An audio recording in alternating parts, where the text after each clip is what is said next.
Hello and welcome back to How to Teach the Bible, a preaching class. Let's jump back in.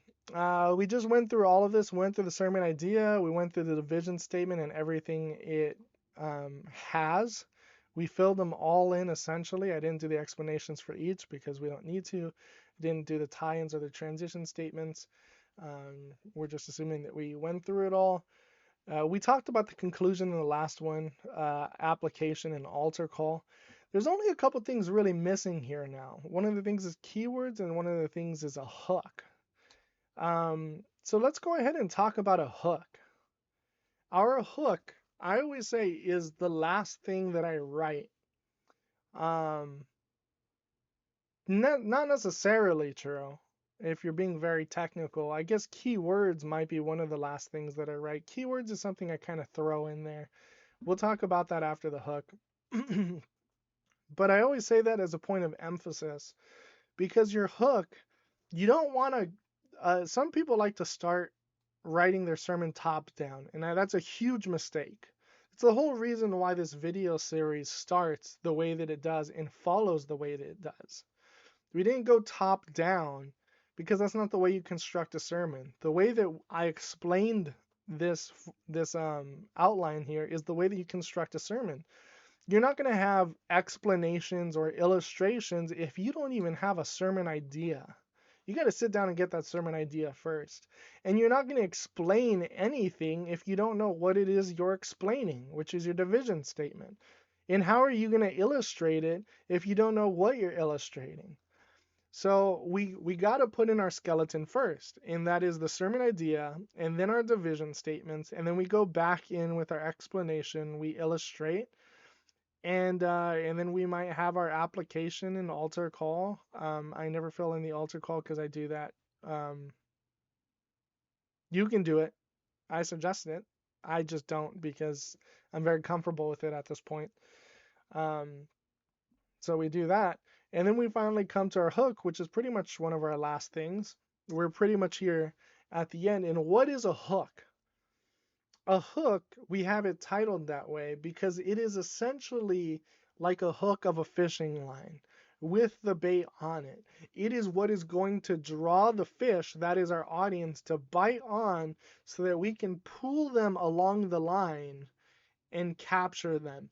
It is the thing that draws our audience into our sermon. It is essentially an illustration, so it could be a statistic, a staggering statistic. It can be all of the things that we talked about with an illustration, but it is the hook that it is the illustration, if I can borrow that we are going to use to draw our audience into us. There are a couple of ways you can do that. Actually, there's a few ways you can do that. One of the ways that you can draw your audience in, and this is also true of illustrations, is by a parallel story. So no one should ever be able to persuade you to believe another gospel. Um, the Galatians have been persuaded of another gospel, and our sermon idea is that. So I guess a parallel would be if someone has been persuaded of something that was not true. So maybe we can talk about a story in which someone was persuaded to go onto a different plane that was not headed to their destination. And they didn't know, and they got duped and took a different ticket and ended up on there. I don't know, I'm just making this all up. Um, it's a good illustration because someone has been given a different ticket that they thought was going to where they were going. It clearly didn't say that. They ended up on the plane and they ended up completely different from where they should have been. So too here are we going to be talking about today people who got a different ticket than what they started with. They were sold by some people a different ticket than they wanted, and they ended up at a different destination. They ended up with a different gospel. Today we are going to be talking about the Galatians. So if you join me in Galatians 1:6 through 9, see, there you go. There's the hook. And it might be a really good story. So obviously that's not going to be the story. It'll be more details. It'll kind of flow a little bit better. and it'll draw people in. But you can see that there's a parallel there. The the person was duped, and got a they got a different ticket than what they originally had, and so they got duped. And the other person ended up, I don't know, in Tahiti or something where they were supposed to go. So it's kind of a parallel there. A contrast could be used too. So we might talk about the bank teller and the man who tried to steal a bunch of money from the bank by changing out the bills for smaller currencies, but he uses a counterfeit bill. But the bank teller, who knows the money, was able to look at it and clearly distinguish this was a counterfeit, alerted the authorities, and those people were caught. And so just as this man so knew his currency, he knew what it looked like, he was able to distinguish just by the intricacies of the bill that this was indeed a fraud, because he had been around money for 20 years. He knew what this money looked like, he knew what it felt like, he knew the details, and because of that he was able to distinguish this counterfeit. And what this man was trying to do was dupe him and rob him. But unlike the bank teller, who was so intimately involved with his gospel, today we're going to learn about people. People that got duped because they didn't know their gospel, and they got duped into believing a different gospel. So if you'll turn with me today to Galatians 1:6-9, we're going to read about, boom, there's a contrast. So one's a parallel, one's kind of affirming the story, the same story essentially. One's doing the opposite. One is talking about someone who wasn't fooled. One is talking about the opposite relationship. And that's kind of something that you always have with every illustration. You have an illustration that can follow, or you can have an illustration that goes the opposite way. It contrasts, and you can point out the contrast. So a hook will do that too. Like I said, hooks are essentially illustrations, but they are your first illustration. And your first illustration needs to hit.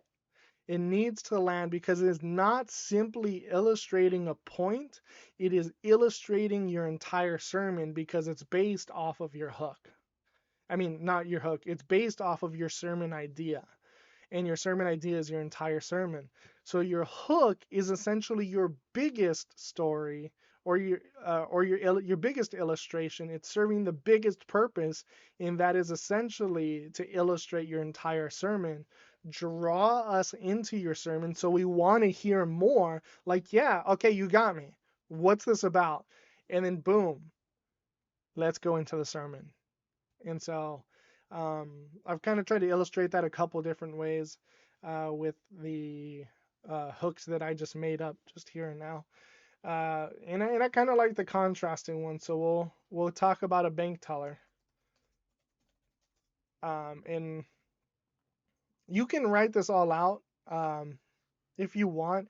I don't. I internalize my sermon enough to where I can just have bank teller, and I know the story that I want to talk about. So I'm just gonna keep that. And then boom, oh, I know to tell the story about the bank teller. Cool. And then I'm now telling the story to my audience instead of looking down and reading. So yeah, that's we'll just have that as a bank teller. So we didn't now have the hook. Fantastic. That's our hook. It draws the audience in. It's really important. We want it to be great. We want it to be alluring in the sense that that it draws our audience in, that it captivates them, it makes them interested to listen more, and so yeah, that's a hook. That's the whole reason why it's called the hook. You're gonna hook them and draw them into your sermon, and then finally we can squeeze this in. Well, not finally, because I just realized we have a title. Keywords. What is a keyword? Your keyword is what you are going to substitute for the word points. Never, ever, ever do I want to hear you say points in your sermon. This is not a PowerPoint presentation. This is not a what do they call those? Timeshares. You're not presenting a timeshare to me. There's a motorcyclist that just went by. I don't know if you heard that, Tim. Heard that. But this isn't a timeshare. The moment that you say points is the moment that I'm starting to count them as a countdown to when you're done. The moment you say points is the moment that I no longer feel like I'm in a sermon. I'm looking for you to finish. Points, don't say that. Okay? I've been saying main point and sub points and points this entire time, but that was so that you understand and track with me. But from here on out, we don't really want to say points. Instead, we're going to have this key word, and we have it here to remind ourselves. And I always put it in caps lock because I don't want to be bolding everything. Otherwise, we've bolded everything, and you've essentially taken out the whole reason why you bold things so that they pop out. So I have it pop out in a different way, and that's by caps locking it. Um, and my favorite one is actually one that I'll say um, I'll just use here because I can't think of one right off the fly, and I don't want to make this video long. But concepts. Concepts is actually my favorite. Um, it's sort of a universal one. So I can say there, you know, just like the bank teller, he didn't know, but these people didn't know. The Galatians didn't know, and Paul is writing to the Galatians because he wants them to know the same thing that God wants you to know today, and that is that no one should ever be able to persuade you to believe another gospel. Now, from this passage, there are three concepts that Paul is teaching us here today. In the first concept is the concept of abandoning the gospel.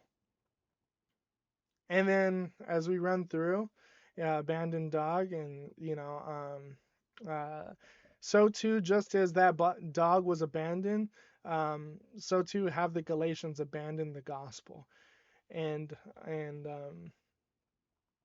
so too have the Galatians abandoned the gospel. But that's not the only um, tragedy of the Galatians. Not only have they accidentally abandoned the gospel, but they have taken on a new gospel, which is our second concept for today, that there are fake gospels.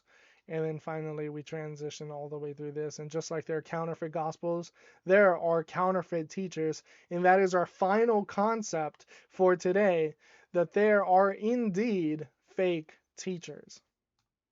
So you can kind of see concepts take not take away. They do take away the word points, but rather, as a better word, the key word is what you are going to substitute for the word points. Where you would want to say my main point, you will say the main concept for today. Where you want to say my second point of today is, what you will say instead is the second concept for today is. We completely eliminate points from our vocabulary when we're talking in a sermon, unless we are talking about the points of a star or the other uses of the term points that could be used. But we're just gonna try and not say points so it doesn't feel like we're in a PowerPoint presentation. And so I don't want to hear you guys say points. I don't want to hear you guys say my first point for today or my second point. I will dock you. Okay, I don't want to hear that. Use your keywords and don't forget it, which is actually why I do keep my keywords on my document. I don't delete that. I don't remind myself, oh yeah, just don't say points. No. I'm going to forget. So I put it right before I jump into my first division statement so that I remember to use the word concepts instead of points when I jump into my division statement.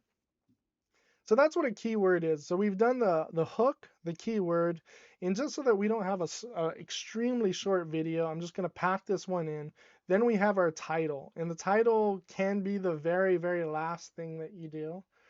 The reason why we withhold the hook is because if we put the hook first, we might develop a better hook later. And in fact, we might find that our initial hook it actually isn't as interesting as our first illustration, right? Because it's the first thing that we thought of. We wait for the hook because once we've really wrestled with the entire animal that is our sermon, we begin to understand the grooves of the entire journey.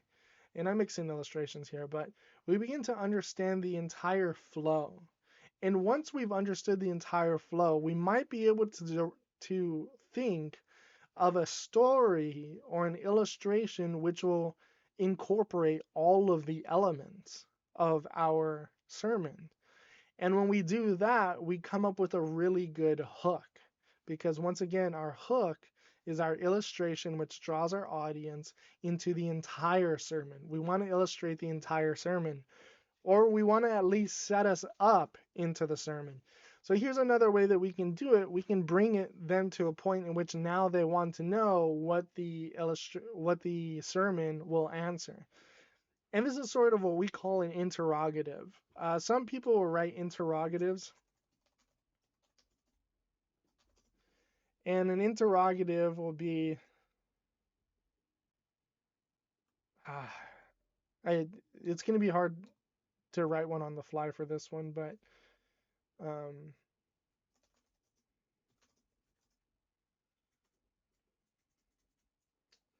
an interrogative is essentially a question. That's what interrogative means.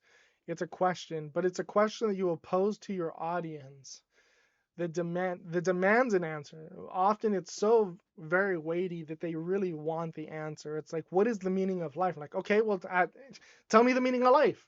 You're like, all right, well, here it is, and then it's your sermon idea, or we're gonna cover this, and you withhold your sermon idea until the end, and then you give it to them, and this is the meaning of life. It's the sermon idea. Um, don't lie to them. Don't do that. We know when you lie to us, and then we no longer trust you anymore. So never lie. Never lie to the audience, and they're like, "Oh yeah, I'm gonna tell you the meaning of life," and then you just never do it. Always answer your interrogative. But for this one, we'll say, how do you know you are being manipulated? I don't know. We'll have that, and then we'll talk about here's how you know. There are fake gospels and other stuff. But it's a good question, and it'll be answered. And so maybe this will be answered through here. It's just something I thought of on the fly. But maybe your interrogative could actually be a story that is your hook. And so we have our bank teller as the hook, but it could be this story in which we can go back to the first one where the person was duped, with that plane ticket, and they ended up in maybe Antarctica, where the other guy who stole their ticket and swapped them out, thinking that maybe they bumped into each other and they got the wrong tickets. But he knowingly did that and ended up in a vacation place where that person was supposed to go. We can say, how do you guard against something like that ever happening to you? Well, I can tell you there's a surefire way in which that will never happen to you. And then here it is, and then you go into your sermon and you give them the answer, and you answer it throughout your sermon. It's kind of a bad one because I kind of promised too much, and I wouldn't know how to answer that. But but I was trying to express the point that um, an interrogative with a hook that flows into the interrogative that is answered by the rest of your sermon, could be something that really draws us in, and we want to know the answer, and the hook has essentially served that purpose to draw us in, to essentially ask us the question that we now await the answer that is the rest of your sermon. And that's what I really wanted to show with that interrogative, um, that interrogative style hook. So finally we have the title, and we can say,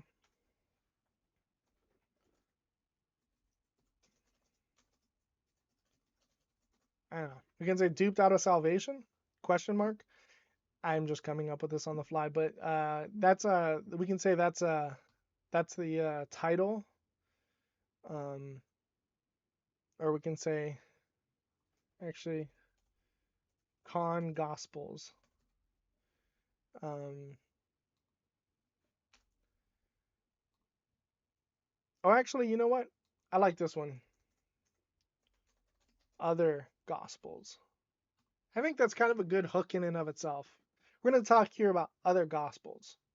And so people are like, ooh, Da Vinci Code. This is kind of, you know. Um, So we've titled it and we've done that at the end. There's a couple things we do at the end. I like to reserve the keywords till the end because keywords are something you're going to have to repeat. This is the second concept. This is the second character. If I was to say characteristics, for this keyword, the first characteristic is abandoning the gospel. That doesn't work. Already we know it doesn't work. The first command of God. The first command, no, that doesn't work either. So we want to make sure that our division statements and kind of everything is solidified so we can come up with a word that really covers it well. So that's why concepts I kind of do at the very end, hooks I do at the very end, and titles I do at the very end because you really want something to really capture the entirety of the sermon. Well, all right, that's good. We've essentially developed an entire sermon on Galatians 1 6 through 9 here. We've left nothing. So, yeah, we've just gone through essentially an entire sermon writing here together, and we've developed a sermon now. I didn't write everything in with explanation and stuff, but we pretty much, you get the idea, and we've learned through this passage. So you've essentially understood all the elements of this worksheet and how they all flow together and how to fill them in and do that using the Bible, which is telling you exactly what it's trying to teach, and you're essentially organizing it and understanding it and then helping us with illustrations understand the Bible. And in the end, we get the message of the Bible to walk away with and even apply to our lives. And if we don't have even a relationship with God, you're going to provide it. And so we have the entire sermon done here, and we've worked with that together. So I'm really excited because now what's left to do is start writing sermons. And the first one that we're going to move into is writing a sermon for an epistle. So we'll catch you in those videos. Bye.